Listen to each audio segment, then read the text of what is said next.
नमस्कार दोस्तों, एक बार फिर से आप सभी का स्टडी 91 के यूट्यूब चैनल पर बहुत बहुत स्वागत है। और जैसा कि आप सब जानते हैं कि आज मैं आप सबके सामने आपकी जो है एसएससी जीडी का लिए मैं आप सबके लिए जो है यहाँ पर रीजनिंग का एसएससी जीडी का कैलेंडर का पार्ट 1 लेकर आया हूँ। और आज से मैं एसएससी जीडी का जो क्लास है जो आपकी शुरुआत है, और मैं आप सबकी जो है इसी से करने वाला हूँ एसएससी जीडी कैलेंडर की। तो जितने भी दोस्त जुड़ चुके हैं सभी को बेटा एक बार गुड मॉर्निंग, जय हिंद और वंदे मातरम। तो चलिए जल्दी से आप सभी के लिए एक बहुत ही शानदार सेशन को मैं लेकर चलूँगा। और एसएससी जीडी आपका एक बहुत ही शानदार जो है टॉपिक होता है, सिलेबस होता है रीजनिंग का, और रीजनिंग का बहुत ज़्यादा रोल भी होता है, ये सब आप अच्छे जानते हैं। और एक ऐसा सब्जेक्ट जिसको जो है हम कम मेहनत करके एक अच्छा स्कोर प्राप्त कर सकते हैं। लेकिन अगर हमने ये मान लिया कि हम मुझे आता है तो फिर गड़बड़ हो जाएगा। आता है, लेकिन अगर आता है तो फिर क्यों सिलेक्शन नहीं हो रहा है, ये बात यहाँ पर आती है। कोई चीज़ नहीं आती, ये मानकर आपको चलना है कि जितनी भी चीज़ें हमको सब पढ़ना है, बराबर पढ़ना है, और सब बराबर के नंबर के हकदार होते हैं। तो इसलिए दोस्तों आप सबके लिए आज से जो है शुरुआत होगी और बहुत ही शानदार तरीके से इसको स्लोली हम लोग जो है आगे लेकर बढ़ते चलेंगे। और एसएससी जीडी में आप सबको पता है कि आपके पास जो है ये बहुत ही शानदार क्लास होती है। इसमें आपके पास एक ऑप्शन होता है, एसएससी जीडी में आपकी मैथ पूछता है, रीजनिंग पूछता है, जीएस पूछता है, हिंदी और इंग्लिश का आपके पास ऑप्शन होता है।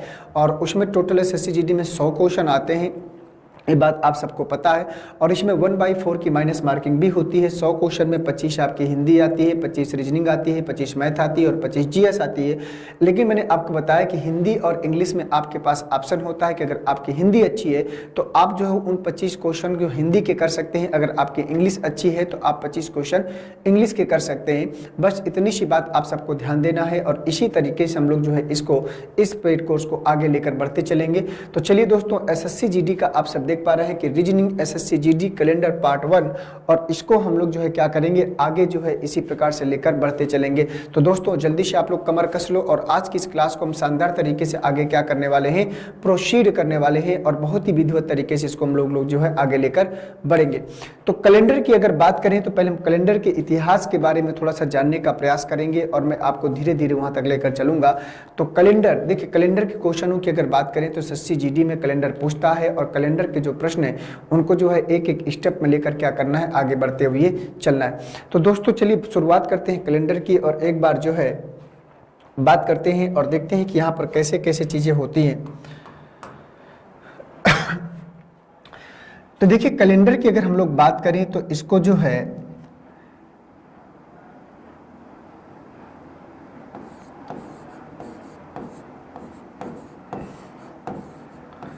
कैलेंडर, इसको क्या बोलते हैं, कैलेंडर। और कैलेंडर को हिंदी में हम लोग बोलते हैं पांचांग। कैलेंडर को हम लोग हिंदी में बोलते हैं पांचांग, ये बात आपको ध्यान देना है। कैलेंडर को हम लोग हिंदी में क्या बोलते हैं, पांचांग बोलते हैं, ठीक है। और जो कैलेंडर है वास्तविक रूप में देखो क्या होता है बेटा, कि अगर हम किसी चीज़ की शुरुआत करते हैं या किसी चीज़ की मान लो अगर किसी नई चीज़ की इन्वेंशन करनी है, इन्वेंशन मतलब खोज करनी है, तो क्या वो खोज तुरंत हो जाती है कि उसमें थोड़ा सा टाइम देना पड़ता है। मान लो आपको अगर कोई नई चीज़ बनानी है, आप दुनिया उससे अनजान है, मतलब कोई भी उसके बारे में कुछ नहीं जानता, और एक नई चीज़ की इन्वेंशन करनी है, खोज का मतलब होता है बिल्कुल नई चीज़ जो उसका आज तक कोई अस्तित्व में ना रही हो। तो क्या अगर मान लीजिए चाहे कैलेंडर हो चाहे आपकी घड़ी हो, इस बात करें तो कोई भी चीज़ अगर हमको बनानी है तो क्या हम उसकी खोज तुरंत कर सकते हैं, ये मैटर करता है। तुरंत किसी चीज़ को बनाना इम्पॉसिबल होता है। हम क्या करते हैं कि उसको एक एक स्टेप में बनाते हैं। मान लो किसी ने कुछ बनाया, अगर नहीं बना तो उसने दोबारा प्रयास किया, नहीं हुआ तो फिर कोई और दूसरा व्यक्ति आएगा, फिर उसमें प्रयास करेगा, कोई तीसरा व्यक्ति आएगा, फिर उसमें प्रयास करेगा। इसी प्रकार से किसी चीज़ को बनने में कई सदियाँ लग जाती हैं, और वही हाल इस कैलेंडर का भी है कि इसको बनने में कई सदियाँ मतलब कई वर्षों को जो है गुजरने के बाद ये कैलेंडर पूर्ण रूप से वास्तविक जीवन में लोगों के उतर सका। देखिए एक बात ध्यान दीजिएगा, कैलेंडर मान लीजिए जैसे क्या होता है कि मान लीजिए एक वक्त ऐसा था, एक वक्त आज का है।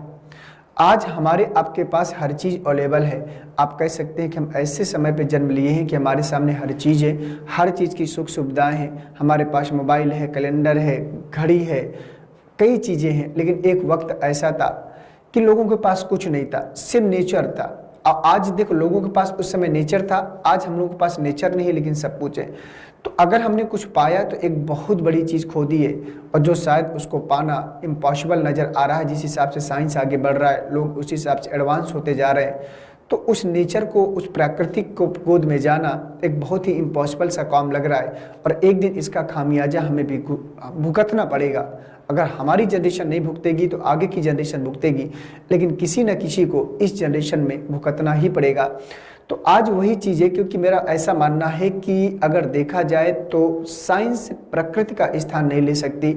साइंस के दम पर हम नहीं जी सकते। साइंस हमको एक हद तक आगे जीवन दे सकता है, लेकिन पूरा एक दिन विनाश का कारण भी बन सकता है साइंस। ठीक है, देखिए कैलेंडर की अगर बात करें तो वास्तविक रूप में जो कैलेंडर था, तो एक समय ऐसा था कि हमारे लोगों के पास कोई कैलेंडर नहीं था। हमारे लोगों को मतलब जो हमारे पूर्वज थे, जो हमसे पहले जीवन जीते, जो इससे पहले जो सभ्यताएं थी, क्या उन लोगों के पास कैलेंडर था?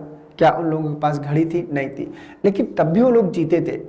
उनके एक अगर देखा जाए, अगर उनको समय का आइडिया होता था, कि वर्षों का आइडिया होता था, तो सबसे बड़ा रीजन था वो मौसमी घटनाओं के आधार पर चलते थे। समय के लिए वो धूप का सहारा लेते थे, सूर्य का सहारा लेते थे, इसके अकॉर्डिंग जो है अपना जीवन जीते थे। और इतना वो लोग अनुभवी थे अपने जीवन में कि उनको एग्जैक्ट समय पता रहता था कि अगर धूप इस छांव तक पहुंची है तो क्या वक्त हो रहा होगा, कितने बाद दिन डूबने वाला है। उनको पूरा आइडिया कहीं ना कहीं इस बात का होता था। दोस्तों मैं आपको एक बात बता दूं कि यहाँ पर कैलेंडर की अगर हम सब बात करें तो लोगों को पहले कैलेंडर नहीं था, लेकिन लोग क्या करते हैं, जैसे पैसे पता चलता था कि साल, तो उन लोगों का मानना था कि एक बारिश से अगर अगली बारिश आती है तो कहते थे कि एक साल कंप्लीट हुआ। इस प्रकार से वो अपने जीवन को क्या करते थे, जीते थे। लेकिन धीरे धीरे समय बदलता गया, लोग जागरूक होते गए और उन्होंने एक कैलेंडर बनाने का प्रयास किया। तो पहले हम बात करते हैं कि जिस कैलेंडर का हम लोग यूज करते हैं उस कैलेंडर का वास्तविक नाम क्या है। तो जिस कैलेंडर को हम लोग यूज करते हैं उस कैलेंडर का नाम है ग्रेगोरियन कैलेंडर। ठीक है, उस कैलेंडर का वास्तविक नाम है जो बेटा, उसका नाम है ग्रेगोरियन कैलेंडर। Gregorian calendar.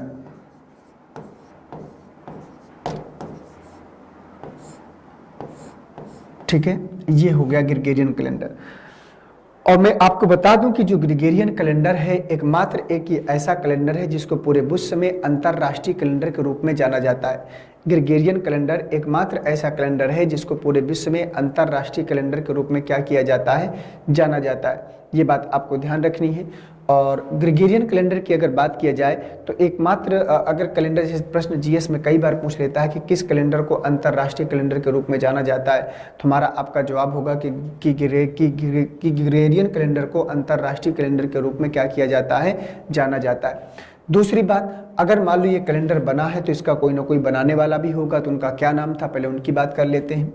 तो ग्रेगोरियन कैलेंडर को जो बनाने वाले थे, जो ग्रेगोरियन कैलेंडर को बनाने वाले थे, उनके पिता या जनक थे, जिनके जनक या पिता जो थे, इनके जो जनक थे, इनका नाम था pop Gregory. Pop Gregory, pop Gregory. ठीक है, तो जनक थे, उनका नाम था पॉप ग्रेगरी। और पॉप ग्रेगरी जो थे वो यूनान देश के रहने वाले थे। ये भी जानना जरूरी है कि कौन से देश के रहने वाले थे, यूनान देश के रहने वाले थे।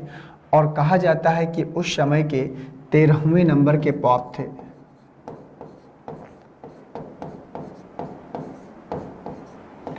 उस समय के 13वें नंबर के क्या थे, पॉप थे। और दूसरी बात, अगर हम यहाँ पर समझे 13वें नंबर के पॉप थे, इसके साथ साथ जो पॉप ग्रेगरी थे एक महान दार्शनिक भी थे। महान दार्शनिक, जिसको हम लोग बोलते हैं ग्रेट फिलासफर।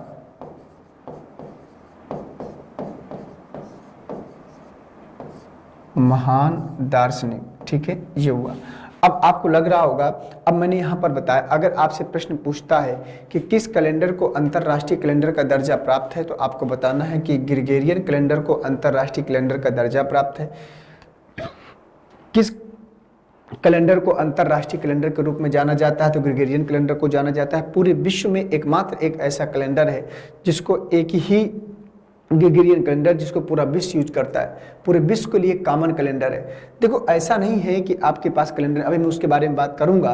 अब यहाँ पर फिर दूसरा प्रश्न पूछेगा, अगर ग्रेगोरियन कैलेंडर है तो इसके बनाने वाले का नाम क्या है? तो इसके जनक या फादर है पॉप ग्रेगरी। और पॉप ग्रेगरी कौन से देश के रहने वाले थे? यूनान, जिसको हम लोग बोलते हैं रोम या इटली। और इसके बाद 13वें नंबर के पॉप थे, और साथ ही साथ एक महान दार्शनिक भी थे।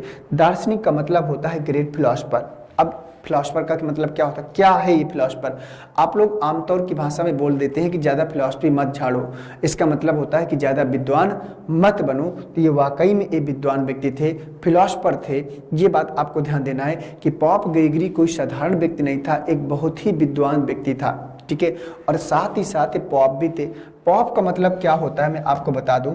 देखो पॉप की अगर बात करें तो पॉप का मतलब होता है, जैसे आप लोगों ने एक धर्म होता है जिसका नाम है क्रिश्चियन धर्म, और क्रिश्चियन धर्म जैसे हिंदुओं का मंदिर होता है, मुस्लिमों का मस्जिद होता है, और सिखों का गुरुद्वारा होता है, पूजा करने का जो स्थान होता है, जो कनेक्टिविटी रखता है देवताओं के साथ, तो इनका जो होता है, इनका होता है क्या? चर्च होता है। क्या होता है? चर्च होता है। और चर्चों में आप सबने देखा होगा कि एक फादर होता है, फादर होता है जो कहा जाता है कि भगवान यीशु का पुजारी होता है। तो जैसे अपने मंदिरों में, आप लोगों के मंदिरों में क्या होता है कि अपने मंदिरों में पुजारी होते हैं जो पूजा अर्चना करते हैं, उसी प्रकार से वहाँ फादर होते हैं जो पूजा अर्चना करते हैं। तो वही चीज़ मैं आप सबको यहाँ पर बताना चाहता हूँ कि जो पॉप थे ये 13वें नंबर। अब देखो ये पॉप जो होता है ना, ये फादर से बड़ा होता है, ये एक छोटा सा पद होता है जो हर मंदिरों में मिलता है। लेकिन महंत एक बड़ा पद होता है। आपने देखा होगा कि महंत जो होते हैं, नरेंद्र गिरी जैसे आप महंत जो भी खत्म हुए थे, तो महंत बड़ा होता है, उसी प्रकार से पॉप एक बहुत बड़ा पद होता है। तो अभी भी अगर आप जाकर देखेंगे ना दोस्तों, तो पूरे क्रिश्चियन समूह का एक पॉप अभी भी नियुक्त होता है, एक पॉप अभी भी नियुक्त होता है। तो ये बात आपको ध्यान देना है कि पॉप एक समय, अगर पुराने इतिहास में जाकर देखें, अगर मूवियों में देखें, तो चर्चों में एक प्रकार से पूरा जो इतिहास में देखा जाता है कि एक प्रकार से पूरा साम्राज्य का खजाना, पूरी वहाँ की पावर पूरी वहीं से डेवलप होती थी। मतलब एक प्रकार से जो पॉप होता था बहुत पावरफुल व्यक्ति होता था। मतलब आप कह सकते हैं कि जो पॉप होता था उस साम्राज्य की सत्ता उसके हाथ में रहती थी, कैसे राज्य को चलाना है, क्या करना है, वो पूरा वहीं से जो है डिनोट हुआ किया जाता था।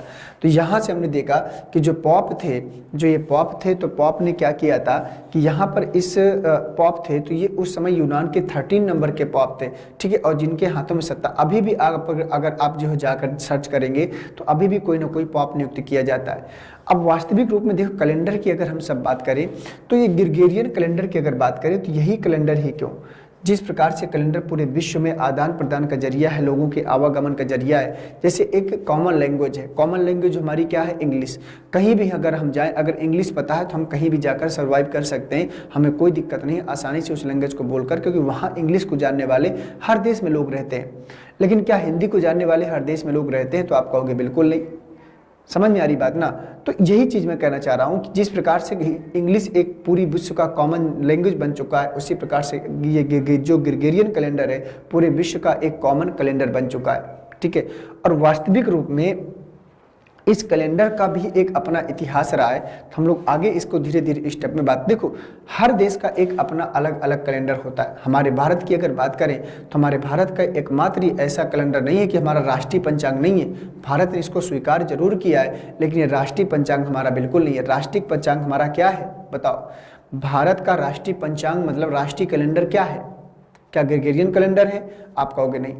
तो ग्रेगोरियन कैलेंडर हमारा राष्ट्रीय पंचांग नहीं, हमारा राष्ट्रीय पंचांग है शक संवत, जिसको सम्राट कनिष्क के शासनकाल में 78 ईस्वी सन में शुरू किया था। वो हमारा राष्ट्रीय पंचांग है, जिसके महीने होते हैं चैत्र, वैशाख, जेठ, आषाढ़, श्रावण, भादो, कुंवार, कार्तिक, अगहन, पुष, माघ। ये हमारे क्या होते हैं? महीने होते हैं। लेकिन इसके जो ग्रेगोरियन कैलेंडर के महीने होते हैं, जिसको हम मनाते हैं, जिसके बारे में हम जानते हैं, जनवरी, फरवरी, मार्च, अप्रैल, ये ग्रेगोरियन कैलेंडर के महीने होते हैं। लेकिन अपने जो राष्ट्रीय पंचांग के महीने हैं उनके बारे में हम सब जानते ही नहीं। क्यों? क्योंकि हम सब यूज नहीं करते। और जो आम दिनचर्या में यही कैलेंडर रहता है। और जब आम दिनचर्या में जो चीज़ें रहती हैं वो अपने आप चीज़ें बैकअप में आती है। जब अगर उसको दिनचर्या में लेकर आ जाएंगे तो वहाँ भी बैकअप में आ जाएंगे। तो ये थोड़ा सा समय होता है। तो वास्तविक रूप में अगर बात किया जाए कि जैसे अभी भी अगर देखा जाए तो हर देश का एक अपना अलग अलग कैलेंडर। जैसे अपने भारत की बात करें तो हमारे भारत में ऐसे कई राजा महाराजा आए जिन्होंने अपने अपने साम्राज्य के लिए एक नया कैलेंडर का इस्तेमाल किया, नए कैलेंडर का जन्म दिया। जैसे हमारे भारत में शक संवत हो गया, विक्रम संवत हो गया, मुस्लिमों का एक कैलेंडर है हिजरी संवत, जिसे पैगंबर मोहम्मद साहब ने 622 ईस्वी सन में शुरू किया था। कहा जाता है जब पैगंबर मोहम्मद साहब मक्का की से छोड़कर मदीना के लिए पलायन किए थे, तब उनके जब जिस डेट को पलायन किए थे उसी डेट से इस कैलेंडर का निर्माण किया जाता है, बनाया गया था। इसी प्रकार से पंजाबियों का एक अपना अलग कैलेंडर है।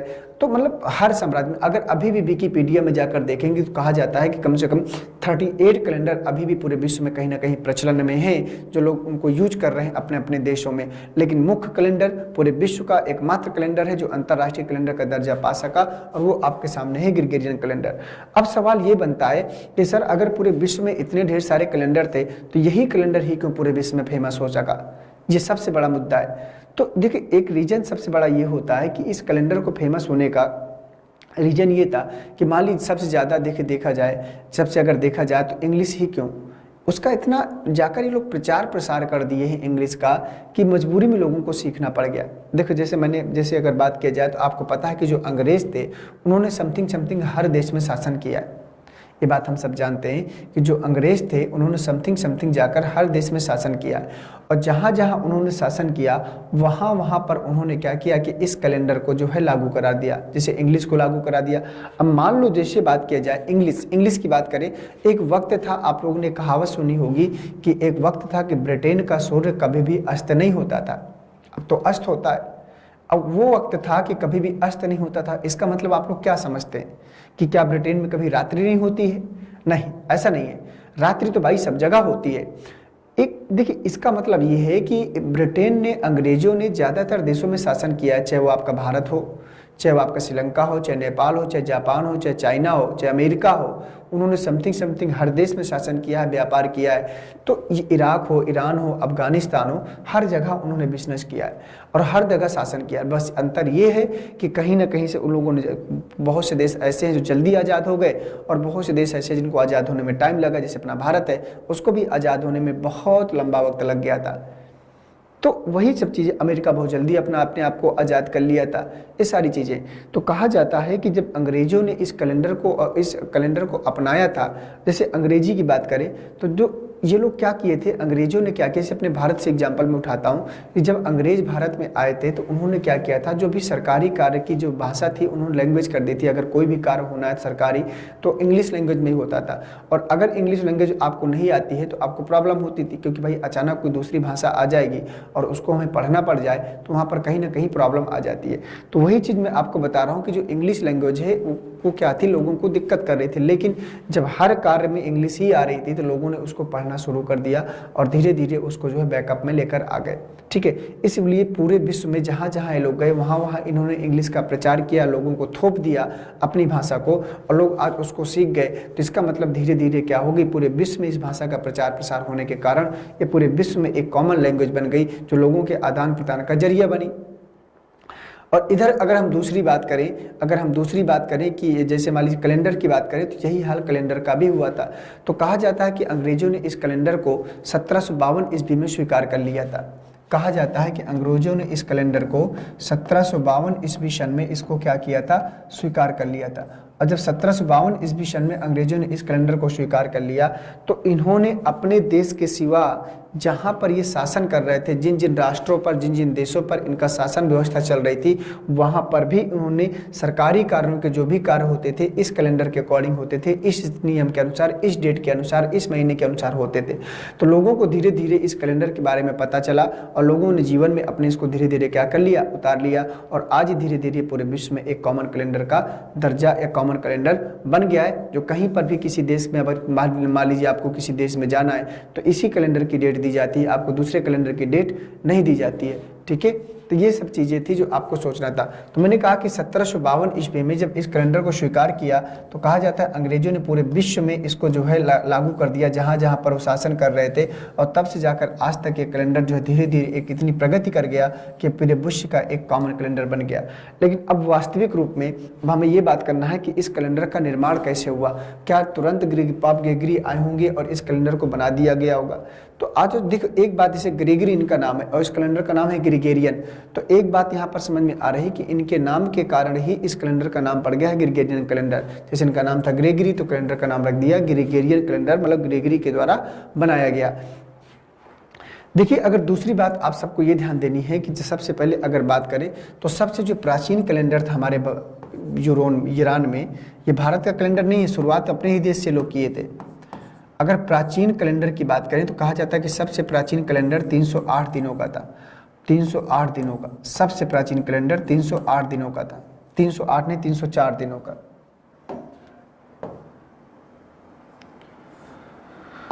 सबसे प्राचीन कैलेंडर 304 दिनों का था और यह मात्र 10 महीनों के लिए ही बनाया गया था। ये बात आपको समझनी है कि सबसे पहला कैलेंडर 304 दिनों का था और जो 304 दिनों का कैलेंडर था ये मात्र 10 महीनों के लिए ही क्या किया गया था, बनाया गया था।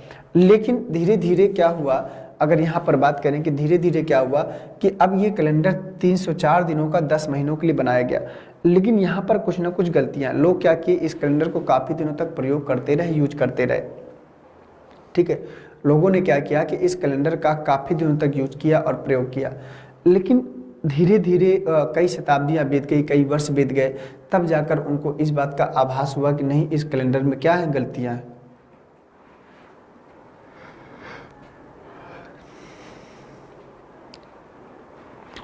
तो जब लोगों को इस बात का आभास हुआ कि नहीं, इस कैलेंडर में कुछ ना कुछ क्या है, गलतियां हैं, तब उन्होंने क्या किया कि भाई देखिए क्या होता था कि जैसे आज हमारे पास जो कैलेंडर है, आप सब देख पा रहे होंगे कि इस सिचुएशन में जो कैलेंडर हमारे पास है, तो हमें पता चल जाता है कि इस महीने में ठंडी आएगी, इस महीने में गर्मी आएगी, इस महीने में बरसात आ जाएगी, हमको पूरा आइडिया, मतलब इतना परफेक्ट कैलेंडर बनाया गया है कि एक भी दिन यहाँ पर आगे पीछे नहीं होता है। तो कहा जाता है कि जब 304 दिनों कैलेंडर था, इसमें गलतियां थी, तो लोगों की जो मौसमी घटनाएं थी वो हर बार कहीं ना कहीं क्या हो रही थी, चेंज हो रही थी, हर महीने पर वही चीज़ नहीं पढ़ पा रही थी। इस वजह से लोगों को दिक्कतें आने लगी और तब जाकर यहाँ पर समझ में आया कि नहीं, कैलेंडर में गलतियाँ हैं और इसको अभी सुधार की आवश्यकता है। तो जब इसको अभी सुधार की आवश्यकता थी तो उसको सुधार करने का जुम्मा लिया, एक नाम था, एक व्यक्ति थे, एक राजा थे जिनका नाम था जूलियस सीजर।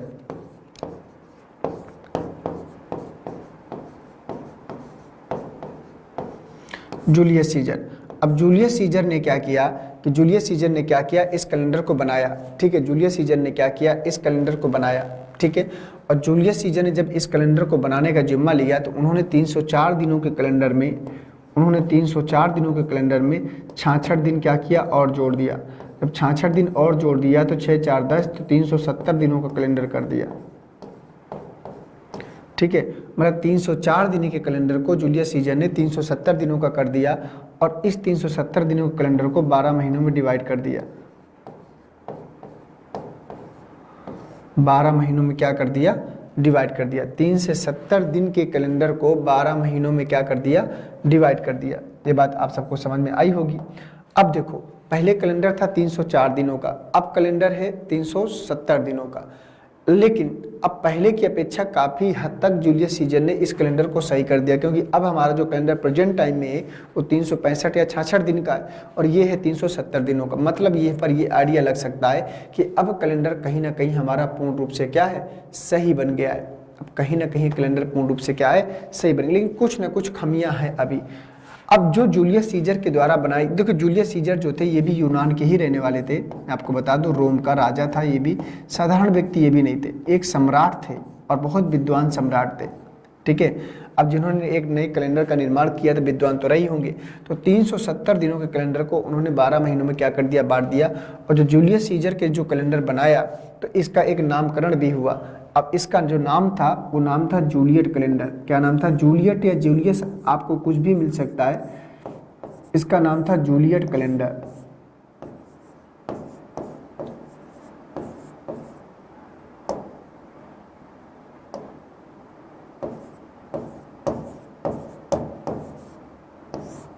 ठीक है, इसका नाम था जूलियट कैलेंडर। और ये जो जूलियट कैलेंडर था ये जो है काफी फेमस हो गया। जूलियस सीजर के द्वारा जो बनाया गया जूलियट कैलेंडर था ये काफ़ी हद तक क्या किया, फेमस हो गया और बहुत फेमस हो गया। तो उन्होंने क्या किया कि इस जूलियट कैलेंडर को जब फेमस हो गया तो जूलियट कैलेंडर जब फेमस हो गया तो उन्होंने क्या किया, ये कैलेंडर लोगों ने काफ़ी दिनों तक, मतलब कई वर्षों तक, कई शताब्दियों तक इसका क्या करते रहे, यूज करते रहे, प्रयोग करते रहे। ठीक है, कई शताब्दियों तक इस कैलेंडर का क्या करते रहे, प्रयोग करते रहे।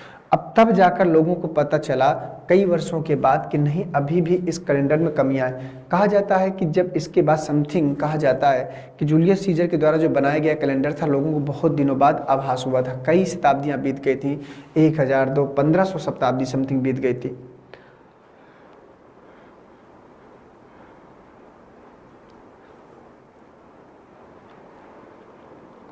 बनाने वाला इंसान तो समय रहा भी नहीं रहा होगा जिन्होंने बनाया था। तो कहा जाता है कि कई शताब्दियों के बाद जब लोगों को आभास हुआ कि नहीं, इस कैलेंडर में अभी भी गलतियां हैं, तो कहा जाता है कि इसको बनाने का जिम्मा लिया एक राजा थे यूनान के, जिनका नाम था आगस्टस क्विंटसे। क्या नाम था? आगस्टस क्विंटसे। और आगस्टस क्विंटसे ने क्या किया कि इस कैलेंडर को बनाने का निर्णय लिया और उन्होंने इस पर काम किया, लेकिन वो सफल नहीं हो पाए, असफल हो गए। और आपको एक बात याद है, जानते ही हैं कि जो व्यक्ति असफल होता है उसको लोग याद नहीं करते, तब भी इनको एक राजा होने के कारण इनको याद किया जाता है, सिर्फ इसलिए कि उन्होंने प्रयास किया था। और प्रयास करने वालों को दुनिया याद नहीं रखती है, इसलिए आगस्टस क्विंटसे का बहुत ज़्यादा कैलेंडर बनाने में जिक्र नहीं किया जाता। सिर्फ इतना ही जिक्र मिल जाता है कि उन्होंने क्या किया था, इस कैलेंडर को बनाने का खूब प्रयास किया था, लेकिन पूर्ण रूप से सफल नहीं हो पाए थे। फिर कहा जाता है कि समथिंग 1500 वर्षों के पश्चात, कितने सौ वर्षों के पश्चात, समथिंग 1500 जब वर्ष बीत गए, तो 1500 वर्षों के पश्चात इस कैलेंडर को बनाने का जिम्मा लिया था पॉप ग्रेगरी ने। क्या किया था? पॉप ग्रेगरी ने इस कैलेंडर को बनाने का जिम्मा लिया और उन्होंने क्या किया कि इस कैलेंडर को जो आधार माना, उन्होंने, देखो पॉप ग्रेगरी ने ज़्यादा कुछ नहीं किया। तो जूलियस सीजर ने जिस कैलेंडर को बनाया था उसी कैलेंडर को थोड़ा सा संशोधित कर दिया था और बाकी सब कुछ वैसे ही रहने दिया, बस इसी कैलेंडर को थोड़ा सा संशोधित कर दिया। मतलब हम कह सकते हैं कि पॉप ग्रेगरी ने जूलियस सीजर के द्वारा बनाए गए कैलेंडर को नए एवं आधुनिक तरीके से लोगों के सम्मुख क्या किया था, प्रस्तुत किया था। नए एवं आधुनिक तरीके से लोगों के सम्मुख क्या कर दिया, प्रस्तुत कर दिया। तब कहा जाता है कि कई सौ वर्षों के पश्चात जब ये कैलेंडर अस्तित्व में आया तो इसी प्रकार से धीरे धीरे क्या करने लगा, आगे बढ़ता चला। ठीक है, तो ये हो गया 1500 वर्ष 1752 ईस्वी सन कैलेंडर, ग्रेगोरियन कैलेंडर। ठीक है, तो ये हो गया आपका। अब दोस्तों आपको मैं एक बात बता दूं कि यहाँ पर आपको ये ध्यान देना है कि पॉप ग्रेगरी ने जब इस कैलेंडर को बनाया था तो उन्होंने इसका जो आधार माना था वह माना था पृथ्वी की घूर्णन गति को, क्योंकि पृथ्वी जो सूर्य का परिक्रमा लगाती है वो कितने दिनों में लगाती है, 365 दिनों में। कितने दिनों में? 365 दिनों में। इसलिए इसको जो है उन्होंने एक साल माना था 365 दिनों का। पॉप ग्रेगरी ने एक साल जो माना था कितने दिनों का, 365 दिनों का एक साल माना था, क्योंकि यहीं पर उन्होंने क्या किया था, इसको लगा दिया था। ठीक है, इसी को आधार मानकर। तो ये है कैलेंडर का इतिहास। और यहाँ पर मैं बता दूं कि भारत सरकार ने जब इस कैलेंडर को स्वीकार किया था तो ये उन्होंने स्वीकार किया था 1957 को। कब स्वीकार किया था? 1957 को भारत सरकार ने इस कैलेंडर को अपने देश में लागू किया था कि हाँ, हम इस कैलेंडर को स्वीकार करेंगे, क्योंकि अगर पूरे विश्व के साथ आपको मिलकर चलना है तो आपको कॉमन चीज़ों को स्वीकार करना पड़ेगा। अगर हम राष्ट्रीय पंचांग के अकॉर्डिंग चलते रहेंगे, शक संवत के अकॉर्डिंग, तो चीज़ें फिर मैच नहीं कर पाती, क्योंकि उसमें बहुत ज़्यादा डिफरेंस है। क्योंकि उसका महीना शुरू होता है 1 अप्रैल से, उसका महीना शुरू होता है 1 अप्रैल से और 31 मार्च को समाप्त होता है। तो इसका महीना शुरू होता है 1 जनवरी से। तो आपने देखा होगा कि जो हिंदुओं में जो त्यौहार भारत देश में मनाए जाते हैं, तो ऐसा कोई भी त्यौहार नहीं है जो अपने सही समय पर मिल जाए। आप खुद सोचो कि ऐसा कोई त्यौहार बताइए जो अगर पिछली साल अगर इस डेट को है तो क्या वो अगली साल उस डेट को पड़ेगा? नहीं हो पाता। आगे पीछे त्यौहार होते रहते। जो त्यौहार हम शक संवत के अकॉर्डिंग मनाते हैं, अपने राष्ट्रीय पंचांग के अकॉर्डिंग मनाते हैं, उन त्योहारों की डेट आगे पीछे होती रहती है। लेकिन जो त्यौहार हम अपने ग्रेगोरियन कैलेंडर के अकॉर्डिंग मनाते हैं, इस कैलेंडर के अकॉर्डिंग, उसमें कोई चेंजेस नहीं होता। जैसे मान लीजिए क्रिसमस 24 दिसंबर कभी नहीं चेंज होता, हर साल उसी दिन आता है। जैसे मान लीजिए 1 जनवरी, मकर संक्रांति 14 जनवरी को हर साल पड़ती है। ये ग्रेगोरियन कैलेंडर के अकॉर्डिंग मनाए जाते हैं, इसलिए इसमें कभी कोई चेंजेस नहीं आते। लेकिन जो राष्ट्रीय पंचांग हमारा होता है शक संवत, अगर उसके अकॉर्डिंग कोई त्यौहार मनाते हैं तो उन त्योहारों में कभी भी कोई डेट एक तरीके से नहीं पड़ती है, वो सब आगे पीछे होते रहते हैं। ठीक है, ग्रहों और नक्षत्रों के साथ में डेटें चलती हैं, इसलिए वो सब क्या है, आगे पीछे होते रहते हैं। ठीक है, ये बात आपको ध्यान देना है। तो उम्मीद करता हूं कि काफ़ी हद तक इस कैलेंडर का इतिहास आप सबको समझ में आया होगा कि कैसे कैसे कैलेंडर हमारा चलता है और आगे बढ़ता है। तो इसका स्क्रीनशॉट ले लीजिए क्योंकि ज़रूरी है और आगे बढ़ेंगे।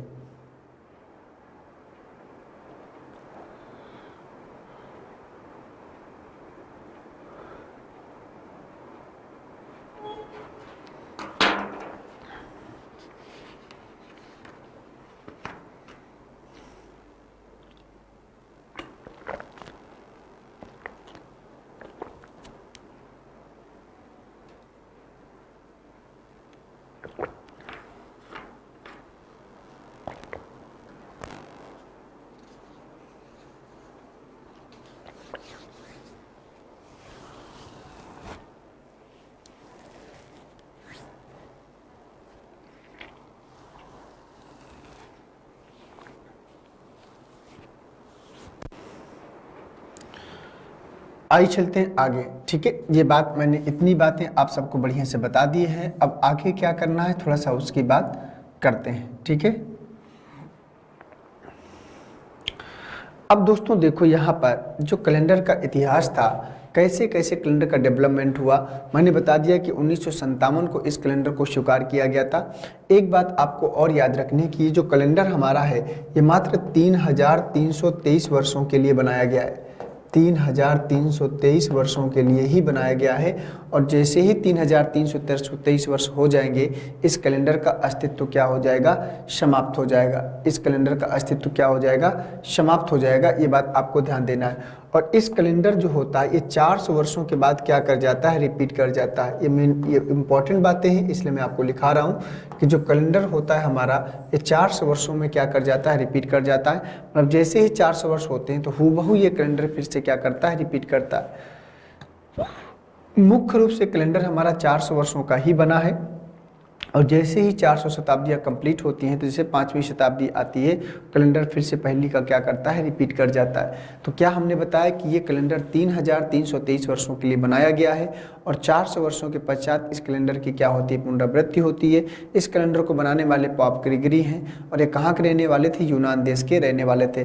किस कैलेंडर को अंतर्राष्ट्रीय कैलेंडर का दर्जा प्राप्त है, तो ग्रेगोरियन कैलेंडर को ही अंतर्राष्ट्रीय कैलेंडर के रूप में जाना जाता है। इस कैलेंडर को भारत सरकार ने 23 मार्च 1957 को क्या किया था, एक्सेप्ट किया था। ये सब चीज़ें आप जब याद रखेंगे तभी हो पाएगा। ठीक है, अब मैं आपको ये बताने वाला हूँ कि पृथ्वी जो होती है वो सूर्य का परिक्रमा कितने दिनों में लगाती है। तो जो पृथ्वी होती है वो सूर्य का परिक्रमा 365 दिन लगभग 6 घंटे में लगाती है। लगभग 6 घंटे में लगाती है। पृथ्वी सूर्य का परिक्रमा 365 दिन लगभग 6 घंटे में लगाती है। ठीक है, ये बात आप सबको दिमाग में फिट कर लेना है कि पृथ्वी सूर्य का परिक्रमा 365 दिन लगभग 6 घंटे में क्या करती है, लगाती है। अब देखो, अब दिक्कत क्या है, मैंने कहा था कि पाप ग्रेगरी ने इस कैलेंडर का जो आधार माना था पृथ्वी की घूर्णन गति को माना था और पृथ्वी सूर्य का परिक्रमा 365 दिन में लगाती है, इसलिए उन्होंने एक साल 365 दिन का माना। लेकिन दोस्तों जो 6 घंटे का समय है, ये 6 घंटे का समय है। अगर हम हर साल 365 दिन का मनाएंगे तो ये 6 घंटे का समय हर साल ज़्यादा होते होते इतना ज़्यादा हो जा रहा था कि कैलेंडर को क्या कर दे रहा था, डिस्टर्ब कर दे रहा था। जब ये कैलेंडर को डिस्टर्ब कर दे रहा था तो पाप ग्रेगरी ने इसका एक रास्ता निकाला। उन्होंने 6 घंटे में 4 का क्या करा दिया, गुणा। तो 6 चौको 24, तो कितना घंटा हो गया, 24 घंटा। और 24 घंटा बराबर होता है एक दिन के। 24 घंटा बराबर होता है एक दिन के। बोलो होता है कि नहीं। मतलब जो 6 घंटे का समय है 4 साल में 24 घंटे मतलब एक दिन के बराबर होता है। इसलिए पाप ग्रेगरी ने क्या किया, हर चौथा साल 365 की जगह 366 दिन को मनाया। कितने दिन का, 366 दिन का मनाया। और इसी को हम लोग बोलते हैं लीप वर्ष। इसी को हम लोग बोलते हैं लीप वर्ष। उम्मीद करता हूं कि लीप वर्ष क्यों मनाना पड़ा ये बात आप सबके दिमाग में पहुंच गई होगी। लीप वर्ष मनाने का कारण है कि जो 6 घंटे का समय था इसको कहीं ना कहीं क्या करना था, मैनेज करना था। ठीक है, तो जो 6 घंटे का समय था इसको कहीं ना कहीं क्या करना था, मैनेज करना था। इसलिए पाप ग्रेगरी ने इसको जो है बनाया। ठीक है, इसलिए पाप ग्रेगरी ने इसको क्या किया, बनाया। ठीक,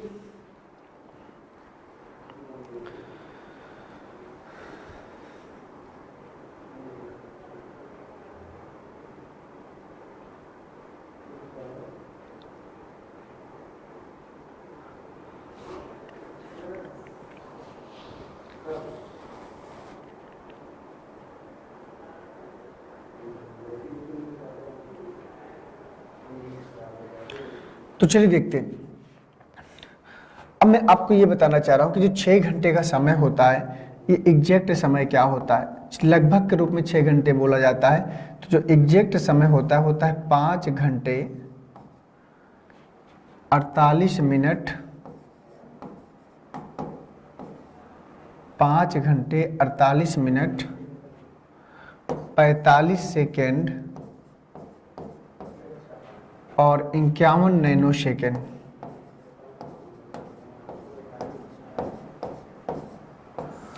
और 51 नैनो सेकेंड। तो 5 घंटे 48 मिनट 45 सेकेंड और 51 नैनो सेकेंड, ये एग्जैक्ट समय होता है।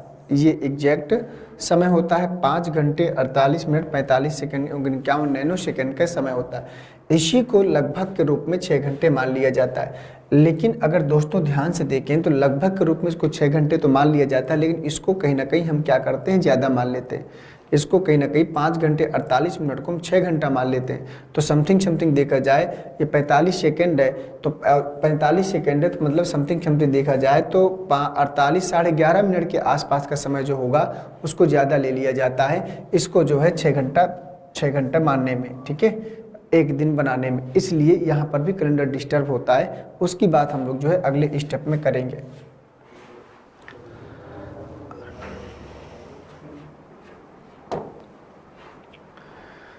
दूसरी बात अगर हम सब करें, ध्यान से अगर समझने का प्रयास करें, तो यहाँ पर दोस्तों अगर बात करते हैं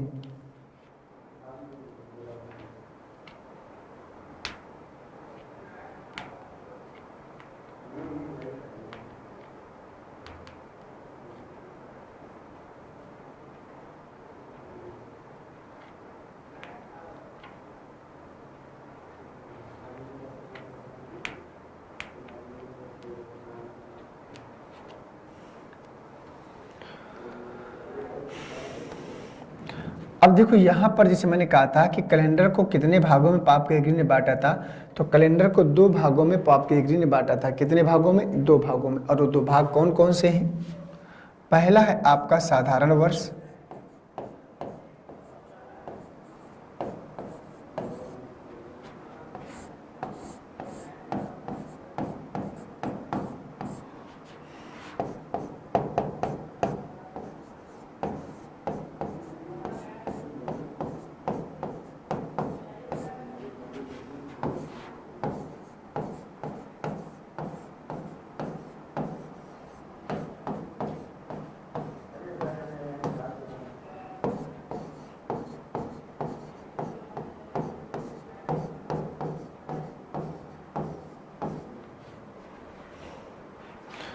देखिए एक बात याद रखिएगा, इस लीप वर्ष को हम लोग एक नाम से और जानते हैं। एक साधारण वर्ष होता है और एक लीप वर्ष होता है। लीप वर्ष को एक नाम और दिया गया है जिसका नाम है अधिवर्ष। अगर कहीं पर भी प्रश्न में अधिवर्ष लिखा हुआ मिलता है तो उसको आपको लीप वर्ष ही समझना है।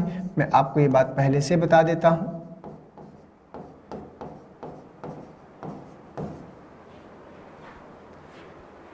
ठीक है ना। अगर कहीं पर भी आपको अधिवर्ष लिखा हुआ मिला है तो वो लीप वर्ष की ही बात करेगा। ये बात दिमाग में आप सबको फीड कर लेनी। तो साधारण वर्ष और लीप वर्ष में कैलेंडर को 2 पार्टों में क्या किया था, पॉप कैटेगरी ने बांटा था। ठीक है, ये बात आपको ध्यान देनी है। देखो जो कुछ महत्वपूर्ण पॉइंट है उनको आपको दिमाग पर रखना है। जैसे मैंने पहले ही बताया था कि पॉप ग्रेगरी के नाम के कारण ही जो है क्या किया गया था, इस कैलेंडर का नाम ग्रेगोरियन कैलेंडर पड़ा था। दूसरा पॉइंट मैं आपको बता देना चाहता हूं कि पॉप ग्रेगरी ने क्या किया था कि जूलियस सीजर के द्वारा ही बनाए गए कैलेंडर को आधुनिक तरीके से लेकर इसको प्रस्तुत किया था। यह कैलेंडर हमारा 3323 सालों के लिए बनाया गया है। 400 वर्षों के पश्चात इस कैलेंडर की पुनरावृत्ति होती है, ये भी बात आपको याद होनी चाहिए। और इसके बाद भारत सरकार ने इस कैलेंडर को 23 मार्च 1957 को अपनाया था। हमारा राष्ट्रीय पंचांग क्या है, शक है, ये बात आपको ध्यान देना है। पृथ्वी जो सूर्य का परिक्रमा लगाती है वो 365 दिन लगभग 6 घंटे में लगाती है। एग्जैक्ट समय होता है 5 घंटे 48 मिनट 45 सेकेंड और 51 नैनो सेकेंड का होता है। ये भी बात आपको जो है ध्यान रखनी है। अगर ना ध्यान हो तो अपना पॉइंट नोट डाउन कर लीजिएगा पॉइंट, ये भी बहुत जरूरी बातें हैं। ठीक है, इतिहास मैंने बता दिया कि कैसे कैसे चलता है। ठीक है, अब इसके बाद आपको मैं बताता हूं कि मैंने कहा था कि पॉप ग्रेगरी ने वर्षों को 2 भागों में विभाजित किया था। किसके कारण? पृथ्वी की घूर्णन गति के कारण। क्योंकि 6 घंटे का जो समय हो रहा था वो डिस्टर्ब कर रहा था, इसलिए उन्होंने एक साल 366 का मनाने का निर्णय लिया, क्योंकि 6 चौको 24 हो रहा था।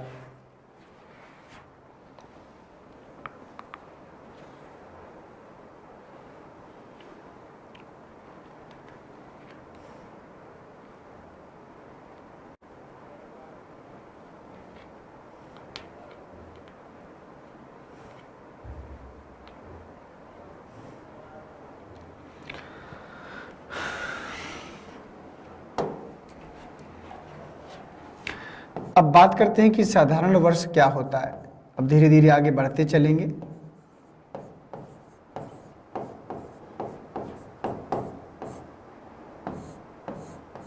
साधारण वर्ष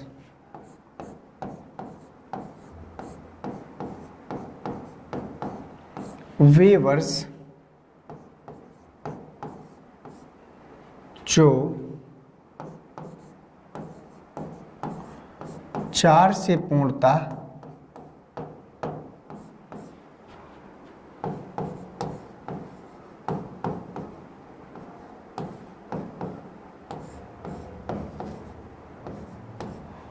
वे वर्ष जो 4 से पूर्णतः विभाजित ना हो, वे वर्ष जो 4 से पूर्णतः विभाजित ना हो साधारण वर्ष कहलाते हैं।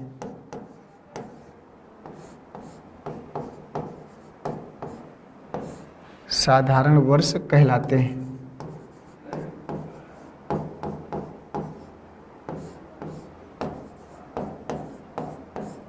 ठीक है, वे वर्ष जो 4 से पूर्णतः विभाजित ना हो साधारण वर्ष कहलाते हैं। ये बात आपको ध्यान देना है कि वे वर्ष जो 4 से पूर्णतः विभाजित नहीं होते साधारण वर्ष कहलाते हैं। ठीक, इसमें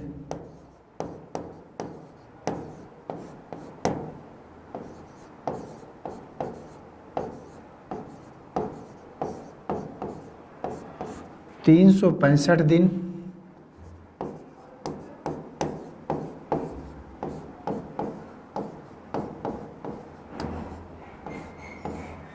इसमें 365 दिन और फरवरी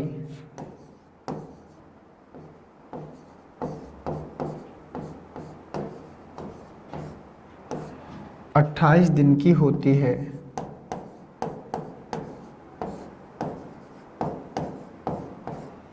और फरवरी 28 दिन की होती है। इसमें 365 दिन और फरवरी 28 दिन की होती है। ठीक है, वे वर्ष जो 4 से पूर्णतः विभाजित ना हो साधारण वर्ष कहलाते हैं। इसमें 365 दिन और फरवरी 28 दिन की होती है। ठीक है, ये बात आपने जान लिया। अब एग्जाम्पल के रूप में अगर हम बात करें तो कौन कौन से वर्ष हैं जो साधारण वर्ष की कैटेगरी में जाएंगे। ठीक है, जैसे यहाँ पर देखा जाए 1955, ठीक है, 1968,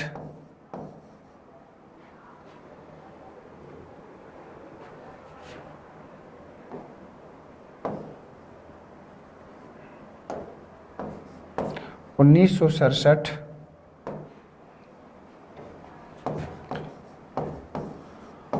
1982, 2015, 2022,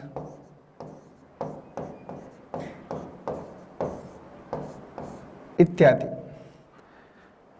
वे वर्ष जो 4 से पूर्णतः विभाजित नहीं होते हैं वो साधारण वर्ष कहलाते हैं। क्या 1955 4 से डिवाइड है? क्या 1967 4 से डिवाइड है? क्या 1982 4 से डिवाइड है? क्या 2015 4 से डिवाइड है? क्या 2022 4 से डिवाइड है? आपको ध्यान देना है। तो यहाँ पर हमने देखा कि वे वर्ष जो 4 से पूर्णतः विभाजित नहीं होते हैं वो साधारण वर्ष कहलाते हैं। अब देखो, इनको चेक करने के लिए आपको पूरा का पूरा वर्ष विभाजित करने की आवश्यकता नहीं है दोस्तों। आपको क्या करना है कि आप सिर्फ क्या कर सकते हो कि आप सिर्फ लास्ट के 2 डिजिट को डिवाइड कर लो। आप सिर्फ लास्ट के 2 डिजिट को डिवाइड कर लो।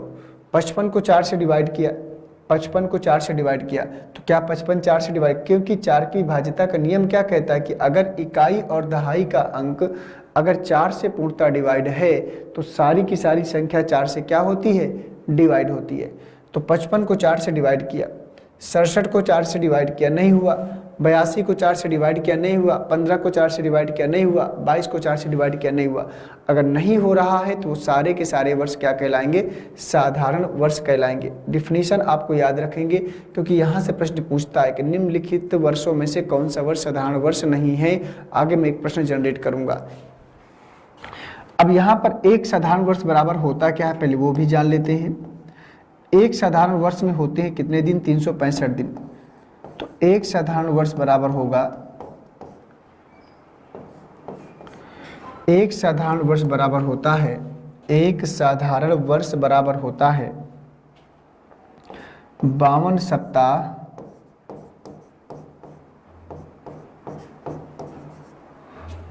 सप्ताह प्लस एक विषम दिन। 52 सप्ताह प्लस एक विषम दिन, ये बात आपको याद रखनी है।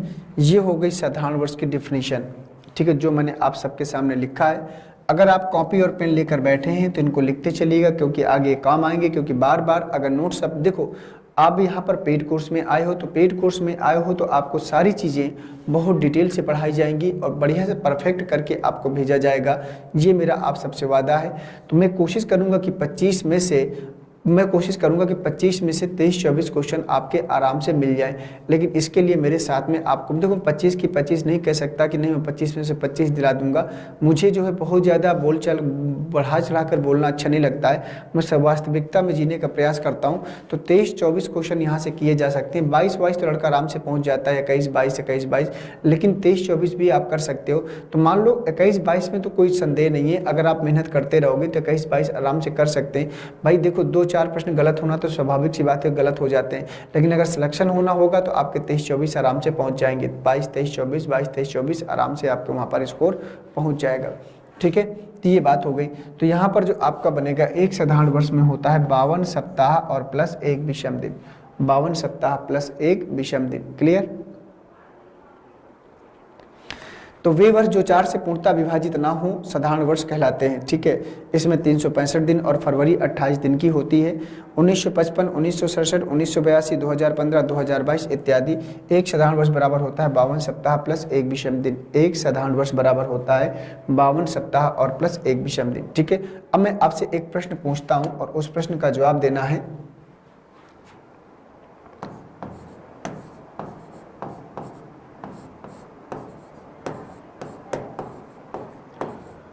निम्न में से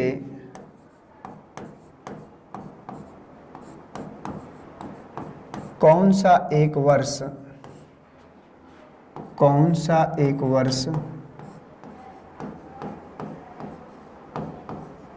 साधारण वर्ष नहीं है।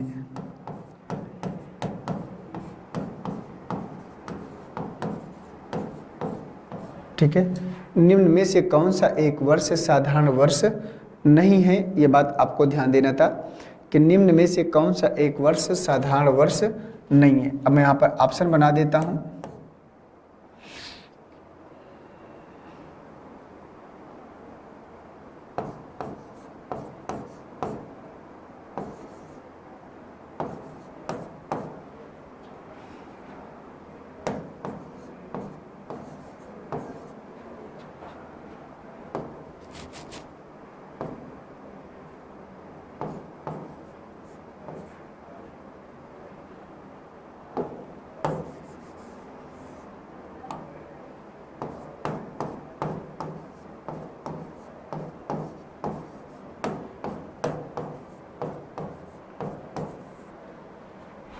तो चलिए बता दो दोस्तों, निम्न में से कौन सा एक वर्ष साधारण वर्ष नहीं है।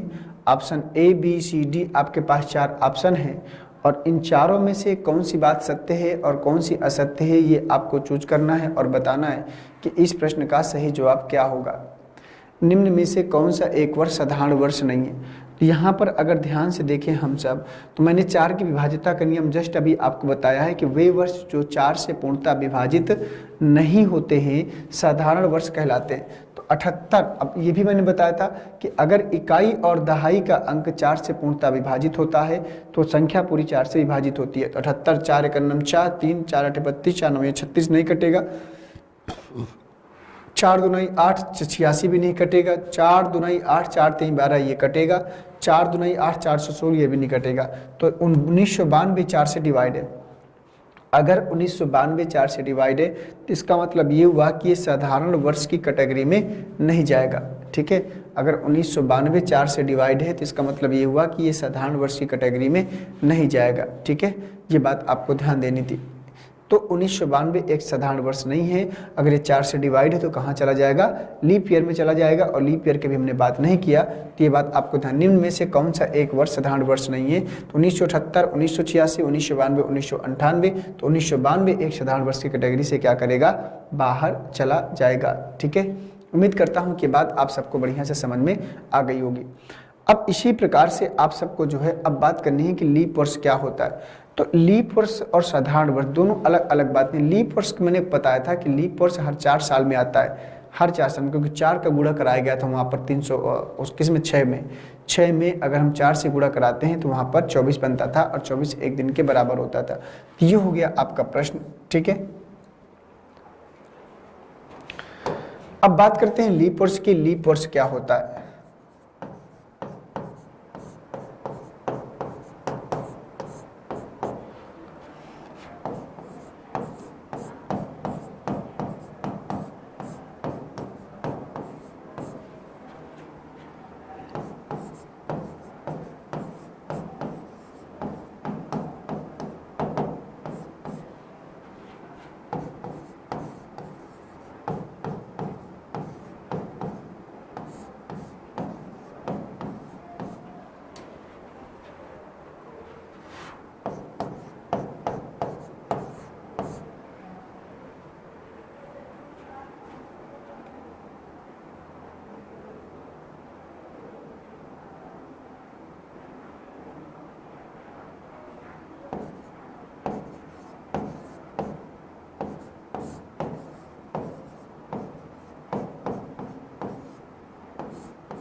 अब देखो यहाँ पर क्या लिखा है कि वे वर्ष जो 4 से पूर्णतः विभाजित हो जाएं लीप वर्ष कहलाते हैं।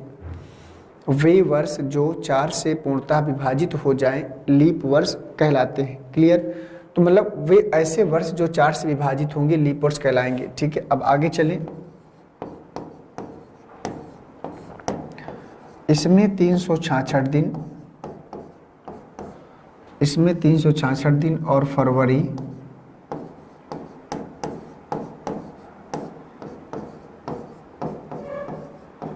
और फरवरी 29 दिन की होती है।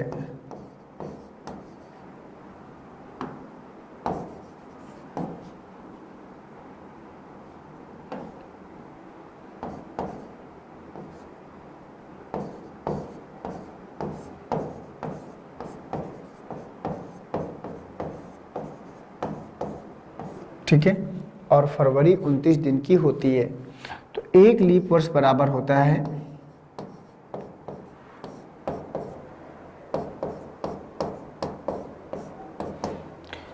एक लीप वर्ष बराबर होता है 52 सप्ताह और प्लस 2 विषम दिन।